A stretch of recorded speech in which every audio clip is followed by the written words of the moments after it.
Hello everyone, అందరికీ నమస్తే friends. ఏంటి రెడీ అయ్యాను అనుకుంటున్నారా? ఎక్కడికి వెళ్తున్నాను ఏంటి అనేది కూడా చెప్పేస్తాను ఫ్రెండ్స్. నాతో పాటు మా వారు నేను కలిసి స్టార్ట్ అయ్యాము. ఇంటి దగ్గర నుంచి స్టార్ట్ అయిపోయామండి. ఇప్పుడే మా వారు మా ఊరు వెళ్ళి వచ్చారు. బాగా టైర్డ్ అయిపోయారు, బాగా స్ట్రెయిన్ అయిపోయారు. బండి మీద కదా, బాగా అలిసిపోయారు. కానీ ఫంక్షన్ ఉంది, ఫంక్షన్ కోసం తప్పదు కదా, అది కూడా వాళ్ళ ఆఫీస్ వాళ్ళ ఫంక్షన్ కదండి, ఖచ్చితంగా వెళ్ళాల్సిందే కదా.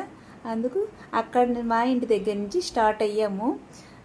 ఇక్కడ మా ఇంటి దగ్గరలో ఉండే కార్ షెడ్ దగ్గర కొంచెం ట్రాఫిక్ ఎక్కువగా ఉండి ట్రాఫిక్ సిగ్నల్ పడ్డది, అక్కడ ఆగాము. దీంతోపాటు ఇప్పటికే లేట్ అయింది అనుకుంటే ట్రాఫిక్ సిగ్నల్ ఒకవైపు అయితే ఇంకోవైపు మా ఊరు వెళ్ళి బండి మీద వచ్చారు కదా, పెట్రోల్ కూడా అయిపోయిందంటే మరి పెట్రోల్ వేయించుకోవడానికి ఎంత లైన్ ఉందో చూసారా. ఇప్పుడు టైం అయితే మాత్రం ఆ టైంలోనే 8 o'clock అయింది. ఆ టైంలో కూడా పెట్రోల్ బంక్ దగ్గర అంత లైన్ ఉంది. ఆ తర్వాత కళ్యాణ మండపంకి అయితే వచ్చేసామండి. వచ్చేసి బయట అయితే ఈ విధంగా డెకరేషన్ చేశారు. లోపలికైతే వెళ్ళాము. వెళ్ళేసరికి ఫోటోషూట్స్ జరుగుతున్నాయి. అందరూ వచ్చి విష్ చేసి ఫొటోస్ తీసుకుంటున్నారు, మాట్లాడుకుంటున్నారు. అందరం కలిసి బాగా ఎంజాయ్ చేశారు.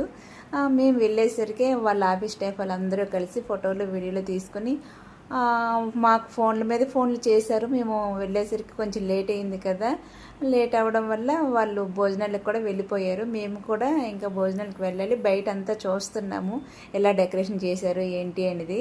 అందరం ఒక్కొక్కరుగా ఫోటోలు వీడియోలు తీస్తున్నాను. అది చుట్టుపక్కల సరౌండింగ్స్ అయితే మాత్రం ఈ విధంగా చాలా కలర్ఫుల్ లైటింగ్స్తోని ఈ విధంగా డెకరేషన్ చేశారండి. ఇక్కడ కూడా బాగుంది కదా అని ఒక చిన్న క్లిప్ తీశారు మా వారు. వీళ్ళేనండి పెళ్లి కూతురు పెళ్లి కొడుకు జంట, చాలా బాగున్నారు. తర్వాత వీళ్ళని విష్ చేసేసి మేము కూడా ఇంకా డిన్నర్కి వెళ్ళాలి, టైం అయిపోయింది. లోపలైతే మాత్రం ఈ విధంగా డెకరేషన్ చేశారండి, చాలా బాగా చేశారు. ఇది అండి video. Next continuation next video చూసేయండి ఫ్రెండ్స్. వీడియో నచ్చిందా? నచ్చితే లైక్ చేసి సబ్స్క్రైబ్ చేసి ఫాలో కూడా చేయండి ఫ్రెండ్స్.